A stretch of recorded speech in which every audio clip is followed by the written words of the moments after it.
Guys, also the second thing we always do every day is the NASL Rewind. Let's kick things off with Sheth versus Vibe. Now, this game on Ohana was really cool to watch because it looked like Sheth's attack here was going to be super strong. He brought Queen for the transfuse. This attack was absolutely insane, but look at Vibe's ability to defend on two fronts.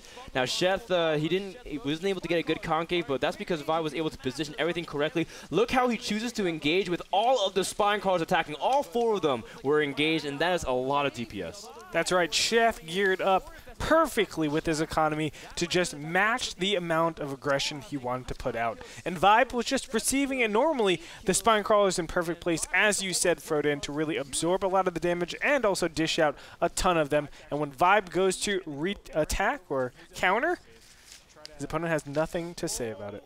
That's right, and now Vibe, this is a big attack now. It might seem like, why is he attacking down a ramp and choking himself up? It's because he wanted to protect the Broodlords. The Broodlords now show up to the fight, and that way they can pretty much seize the spine crawlers without any interference, able to work. Now, Sheth, of course, was attacking the bottom left base, trying to base trade in the same way, but Vibe also had a wall of spines, able to force the disengage because that was too many spine crawlers, and from there, Vibe realized, well, Sheth can only get in one direction, and that's back to his base. Yeah, when Infester's behind spine crawlers, it's so dangerous to actually be engaging against that. That's why Sheth says, okay, let's go back and try to clear out those Broodlords.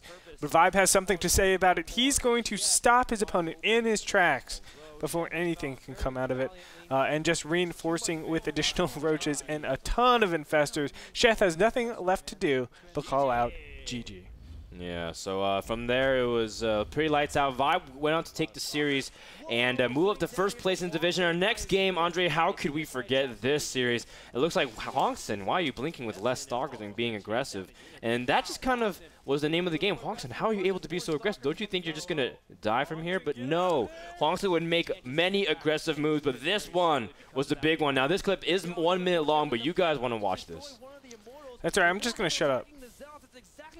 Wow. This is what he needs. MC is not have to pull probes as well.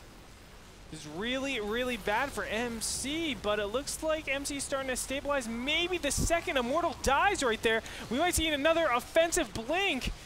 Both players blinking back their units individually. Hwangson, his stalker count is still very high. He's going to also just go for it, Andre. He's going to blink forward and take out the remainder of the stalkers. Are you kidding me? MC. Are you kidding me? He can't really do anything. There's so many stalkers, although the Immortal is also getting very exposed. He's going to blink forward and try to snipe it again. Andre, this is too much.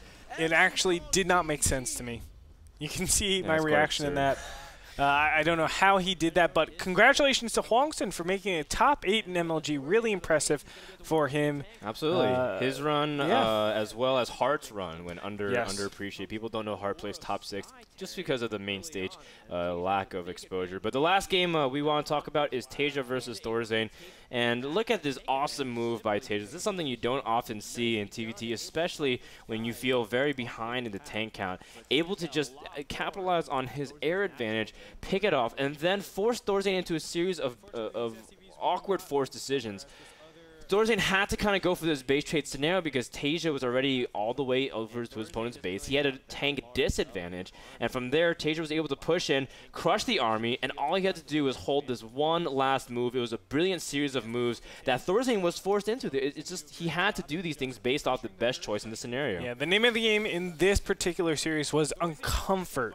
Thorzane, that's the only thing he felt. He was constantly pushed into a position where he just didn't feel comfortable, and because of that, it really showed in his play. He just did not shine like we know Thorzane could shine, and Tasia ends up taking the series 2-0 yesterday. Yep, so that was all from the NASL Rewind. That was all yesterday's action in Division number 4. What was really cool is that Division 4, before that day, had a 4-way tie for 4th place.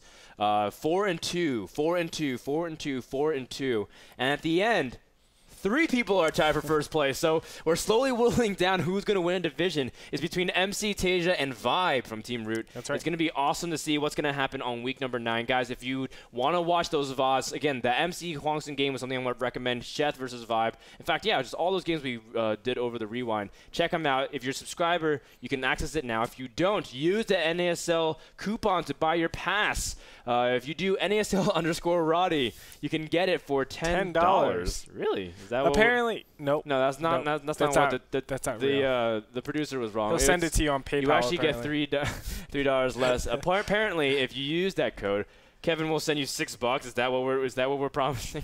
That's not what's gonna happen at all. Right, it's crazy, man. I feel kind of unfair because I did promote Ben's code earlier this week. Now I should kind of promote Kevin's code. You can also use season4_Frodan.